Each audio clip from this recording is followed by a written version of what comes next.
প্রাণবাহী ট্রাকের দিকে ছুটছে ক্ষুধার্ত গাজাবাসী। সবার উদ্দেশ্য যদি পাওয়া যায় একটু আটা কিংবা পানি। বন্ধুরা, ইসরায়েল ফিলিস্তিন চলমান যুদ্ধে যেন বিধ্বংসী হয়ে পড়েছে গাজাবাসীরা। ইসরায়েলি আগ্রাসনে বোমা হামলায় একের পর এক বিধ্বংসী হয়েছে গাজা শহরের বিল্ডিংগুলো। জুটছে না খাবার, পানি কিংবা খাদ্য। অনাহারে যেন মৃত্যুবরণ করছে নারীসহ শিশু। এইবার অসহায় ফিলিস্তিনি গাজাবাসীদের পক্ষ নিয়ে যেন কথা বলছেন দেশের নানান রকম ফুটবলার সহ বিশেষজ্ঞরা।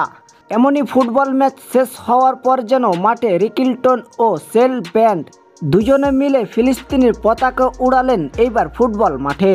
শুধুই এরাই নয়, ফুটবল মাঠে ফিলিস্তিনের পতাকা উড়িয়েছে যেন নামি দামি ফুটবলাররাও।